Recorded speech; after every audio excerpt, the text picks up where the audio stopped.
السلام علیکم رحمۃ اللہ تعالی وبرکاتہ۔ یوم آزادی۔ اعوذ باللہ من الشیطان الرجیم، بسم اللہ الرحمن الرحیم۔ آج ہم آپ کے سامنے بیان کریں گے کہ یوم آزادی کیسے ہوئی۔ آپ کے پیش خدمت ہے، بغور سماعت فرمائیں۔ سب سے پہلے اس مقدس تہوار کی سبھی ہم وطنوں کو مبارکباد اور بہت بہت نیک خواہشات اور دعائیں۔ یوم آزادی بھارت میں ہر سال 15 اگست کو قومی تعطیل کے طور پر منایا جاتا ہے۔ سن 1947 میں اسی تاریخ کو ہندوستان نے ایک طویل جدوجہد کے بعد مملکت متحدہ کے استعمار سے آزادی حاصل کی تھی۔ 15 اگست سن 1947 کو بھارت کے وزیر اعظم بھارت جواہر لال نہرو نے دہلی میں لال قلعہ کے لاہوری دروازے پر بھارت کا نیا پرچم لہرایا۔ اسی دن ہر سال بھارت کا وزیر اعظم بھارتی پرچم لہراتا ہے اور ملک کو خطاب کرتا ہے کہ اس دن پورے ملک میں قومی تعطیل منائی جاتی ہے اور جگہ جگہ پرچم کشائی اور دیگر رسمی تقریبات کے ذریعے جشن آزادی منایا جاتا ہے۔ جنگ آزادی میں مسلمانان ہند اور علماء اہل سنت کا اہم کردار جنگ آزادی ہندوستانی تاریخ کا ایک اہم باب ہے جسے کبھی فراموش نہیں کیا جا سکتا۔ 15 اگست 1947 کو ہندوستان آزاد ہوا، تب سے لے کر آج تک پورے ہندوستان میں آزادی کا جشن بڑے ہی شان و شوکت سے منایا جاتا ہے۔ ہندوستان کی جنگ آزادی میں مسلمانوں کا کردار، بالخصوص علماء اہل سنت کا اہم رول تاریخ ہند میں سنہرے باب کی حقیقت رکھتا ہے۔ یہ باب مسلمانوں کے جذبہ، حب الوطنی، جوش، ولولہ، عزم و ہمت، بہادری و پامردی، ایثار و قربانی کی لافانی و ناقابل فراموش داستان ہے۔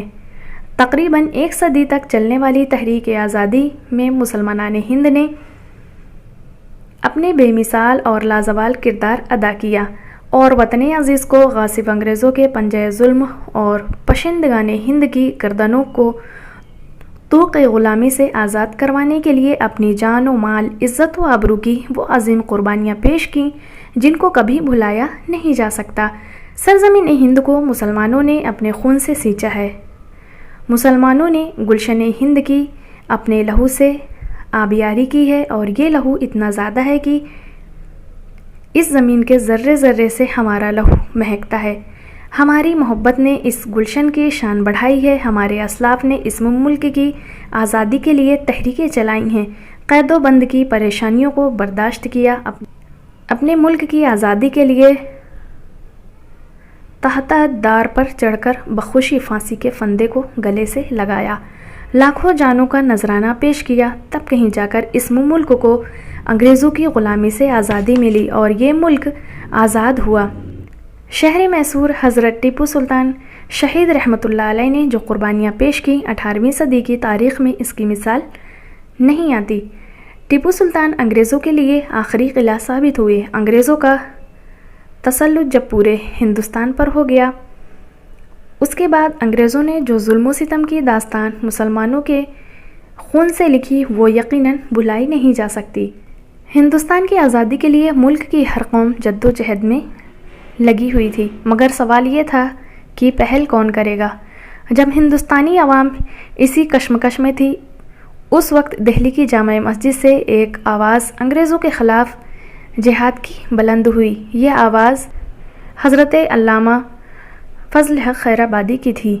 آپ نے وسیع پیمانے پر سب سے پہلے انگریزوں کے خلاف جہاد کا پرچم بلند کیا، علماء سے فرضیت جہاد پر فتویٰ لیا، جس پر اسی وقت دہلی سے 33 علماء حق نے دستخط کی، جس کے نتیجے میں 1857 ہجری کی جنگ آزادی رونما ہوئی۔ اسی طریقے سے مفتی عنایت احمد قوری رحمۃ اللہ علیہ ہیں، یہ بھی اہل سنت والجماعت کے جلیل القدر عالم دین گزرے ہیں۔ آپ نے قیام بریلی کے دوران انگریزوں کے خلاف جہاد کا فتویٰ دیا تھا۔ وہی فتویٰ بغاوت سرد ہونے کے بعد جب انگریزوں تک پہنچا تو انگریزوں نے آپ کو بھی گرفتار کر لیا اور کالا پانی کی سزا دی تھی۔ اسی طرح مفتی کفایت علی کافی مراد آبادی رحمۃ اللہ علیہ ہیں، انہوں نے بھی انگریزوں کے خلاف جہاد آزادی میں حصہ لیا تھا۔ یہ ان انگریزوں نے پھانسی کی سزا دی تھی۔ جہاد آزادی کے قائدین علماء میں سے یہ چند مختصر تعارف ہیں۔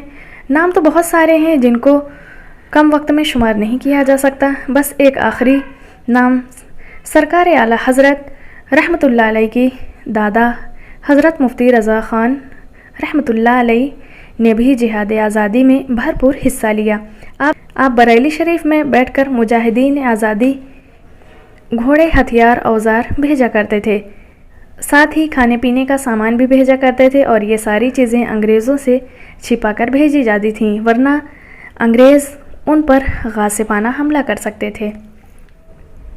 آج بھارت نے غیر معمولی رفتار سے ناممکن کو ممکن بنایا۔ اسی قوت ارادی سے، اسی لگن، اسی جذبہ سے ہر ایک ہندوستانی کو آگے بڑھایا۔ آج جو ہم آزاد بھارت میں سانس لے رہے ہیں، اس کے پیچھے ماں بھارتی کے لاکھوں بیٹے بیٹیاں، ان کی قربانیاں، اور ماں بھارتی کو آزاد کرانے کے عزم کے ان کا عہد، آج ایسے سبھی کو، آزادی کے بہادروں کو، مرد مجاہد کو، بہادر شہیدوں کو سلام پیش کرنے کا یہ تہوار ہے۔